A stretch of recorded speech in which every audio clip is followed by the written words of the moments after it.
미국과 한국의 일부 의원들이 지난주에 있었던 미얀 정상회담 결과를 평가하면서 북한 인권 문제가 부각되지 않아 실망했다고 밝혔습니다.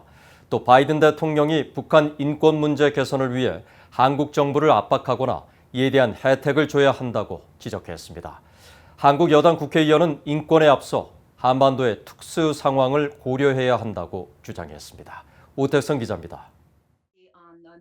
한국계인 미국 하모니원인 공화당의 영김 의원은 25일 미국의 민간 연구단체인 애틀랜틱 카운슬과 동아시아 지단이 공동 주관한 미한 정상회담 평가 화상대담에 참석해 이번 회담에서 북한 인권 문제가 부각되지 않아 실망스러웠다고 말했습니다.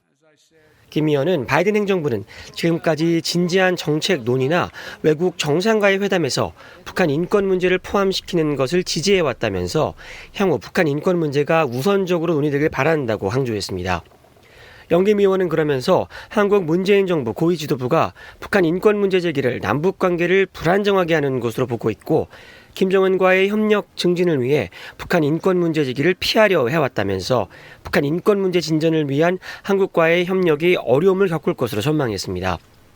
그러면서 바이든 대통령이 북한 인권 문제 개선을 위해 문재인 정부를 압박할 필요성이 있다고 지적했습니다.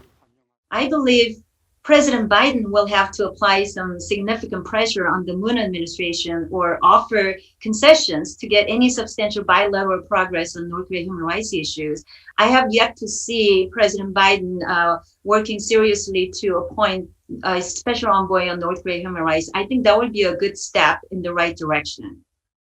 대담에 참석한 미국 민주당의 아미베라 하원 의원은 최근 검토가 완료된 바이든 행정부의 대북 정책과 관련해 최종 목표인 비핵화보다 이를 향한 진전에 초점을 맞춘 것이 전임 행정부와 다른 점이라고 평가했습니다.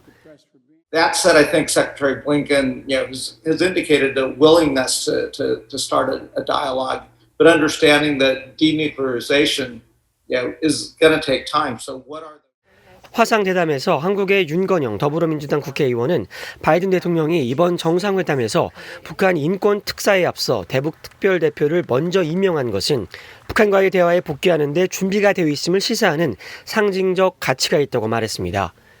그러면서 북한 인권 문제는 보편적 가치와 관련돼 있어 매우 중요하지만 북한과 여전히 정전 상태에 있는 한반도의 특수성을 이해해야 한다고 주장했습니다. 반면에 한국 제1야당인 국민의힘 소속 조태용 의원은 이번 정상회담에서 북한 인권 문제가 충분히 부각되지 않아 실망스러웠다고 지적했습니다. 또 문재인 대통령이 북한과의 협상에 보다 초점을 맞춰 실질적인 성과를 내지 못했다며 향후 미얀 양국이 북한 문제에 대한 정책적 합의와 후속 조치를 취하는 것이 도전 과제가 될 것으로 전망했습니다. VOA 뉴스 오택성입니다.